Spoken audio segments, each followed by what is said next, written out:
Shalom Bapak Ibu Saudara sekalian, apa kabar Anda hari ini? Syukur kepada Tuhan yang sudah memimpin kehidupan kita sampai pada hari ini. Kita sudah memasuki awal bulan Oktober. Sudah 9 bulan berlalu, saudara, mari kita mengucap syukur kepada Tuhan untuk setiap anugerah yang Tuhan berikan kepada kita di dalam hidup ini. Meskipun saya percaya hidup tidak selalu mudah, tapi bersama dengan Tuhan kita bisa melewati semua hal yang kita sedang gumulkan. Selamat datang bergabung mendengarkan kembali renungan yang saya sampaikan melalui pelayanan Expander Channel Ministry. Kiranya renungan yang sampai boleh jadi berkat bagi kita semua. Mari kita bersama-sama bersatu di dalam doa terlebih dahulu. Bapa di dalam surga, kami mengucap syukur buat segala anugerah yang Tuhan berikan kepada kami selama hidup kami sampai pada minggu pertama bulan Oktober ini. Berkatilah sisa 3 bulan ke depan, agar kami semua boleh menggenapi rencana Tuhan dalam hidup kami dan sungguh-sungguh menjadi orang Kristen yang semakin serupa dengan Kristus. Berkatilah waktu perdoa pada saatnya Tuhan dalam nama Tuhan Yesus Kristus, kami bersyukur, kami berdoa. Amin. Saudaraku, renungan ini saya berikan judul Siapa Mampu. Waktu saya makin merenungkan firman Tuhan, makin melihat apa yang Tuhan arahkan dalam hidup kita, rasanya makin hari makin kita bisa angkat tangan, saya tidak mampu ya Tuhan, tidak mampu. Bagaimana kita bisa membahas, memahami seluruh perintah-perintah Tuhan, bahkan di dalam firman Tuhan dikatakan Tuhan bukan menghilangkan Taurat, tapi dia menggenapinya, memberikan sebuah standar yang lebih tinggi. Betul-betul rasanya siapa yang mampu. Saudara, ada beberapa hal yang saya mau sama-sama kita renungkan pada saat ini. Kita akan memberikan satu kesimpulan dari Matius 5 ayat 17 sampai 48. Sudah ada 2 poin besar. Pertama, dari Yesus bukan menghapus, tapi dia menggenapi hukum Taurat. Dia memberikan makna yang sesungguhnya dan yang tertinggi. Ya, bukan meniadakan, tapi dia menggenapi hukum Taurat. Memberikan sebuah interpretasi yang lebih definitif, lebih otoritatif atas Taurat yang seringkali disalah tafsirkan atau direduksi sesuai dengan kepentingan dari Taurat dan orang-orang Farisi pada waktu itu.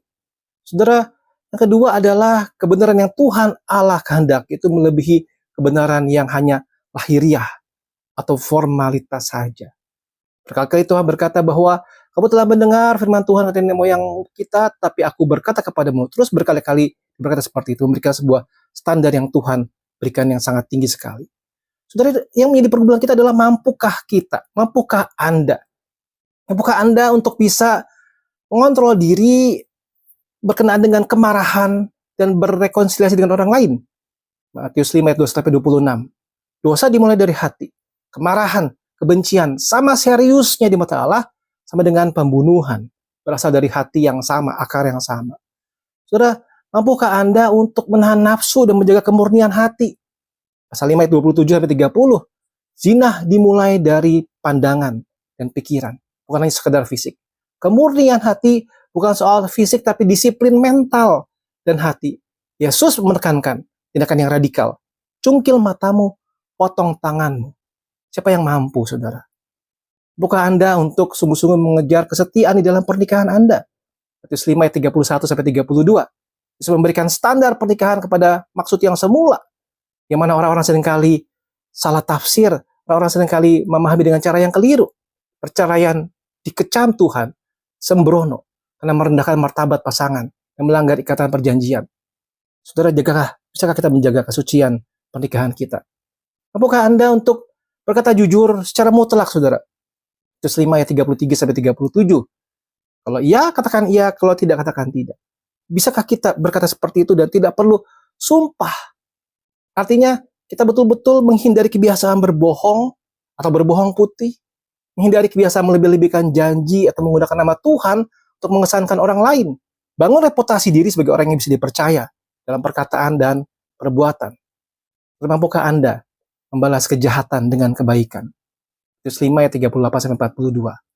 Ada hukum lex talionis, mata ganti mata. Itu adalah pembatasan bersendam. Bagaimana kita bisa menjaga hidup di hadapan Tuhan, sebuah etika yang lebih tinggi. Kalahkan kejahatan dengan kebaikan. Mudahkah itu? Sudah tidak mudah. Bisakah Anda, mampukah Anda mengasihi musuh? Pasal 5 ayat 43-48. Ini adalah puncak dari seluruh bagian ini. Kasih tidak selektif, kasih tidak pilih-pilih. Allah memberikan kasih-Nya pada orang jahat dan pada orang baik. Sebagai anak-anak Bapa yang di surga, kita dipanggil untuk bisa meneladani kasih itu dan mengasihi bahkan musuh-musuh kita. Mampukah Anda? Siapa yang mampu? Saudara, kita tidak mampu. Ada sebuah hal yang Tuhan tuntut, pergeseran fokus dari urusan eksternal yang kelihatan kepada urusan internal. Selepas ini kita akan melihat beberapa hal yang juga tidak kalah seru untuk kita renungkan soal fokus eksternal diri yang harus berubah kepada internal diri. Karena adalah masalah transformasi hati oleh Roh Kudus. Bukan sekadar kepatuhan pada daftar-daftar peraturan.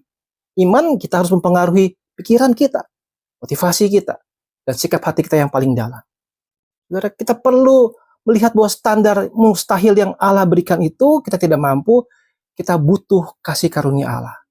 Baca bagian ini, renungkan bagian ini, kita makin sadar bahwa standarnya sangat tinggi ya Tuhan, kita tidak mampu, kita butuh kasih karunia Allah. Dan bagian-bagian sudah kita renungkan itu memberikan sebuah identitas yang radikal. Engkau adalah anak-anak Tuhan. Engkau adalah garam, engkau adalah terang dunia. Dan ini menjadi sebuah hal yang sangat relevan dengan konteks sosial kita saat ini. Saat ini banyak kejadian-kejadian bully di sekolah, konflik di tempat kerja, perpecahan yang ada di media sosial, tidak ada dalam masyarakat. Dan apa yang Tuhan berikan, prinsip-prinsip itu memberikan sebuah pengajaran penting tentang kasih, pengampunan, kejujuran. Sebuah kekuatan yang transformasi hidup kita, memulihkan hubungan, membangun komunitas yang lebih sehat. Saudara, sebagai pertanyaannya, bagaimanakah kita menanggapi ini semua? Siapa yang mampu? Jelas tidak mampu, kita tidak mampu. Karena itu kita harus bisa menanggapi dengan apa?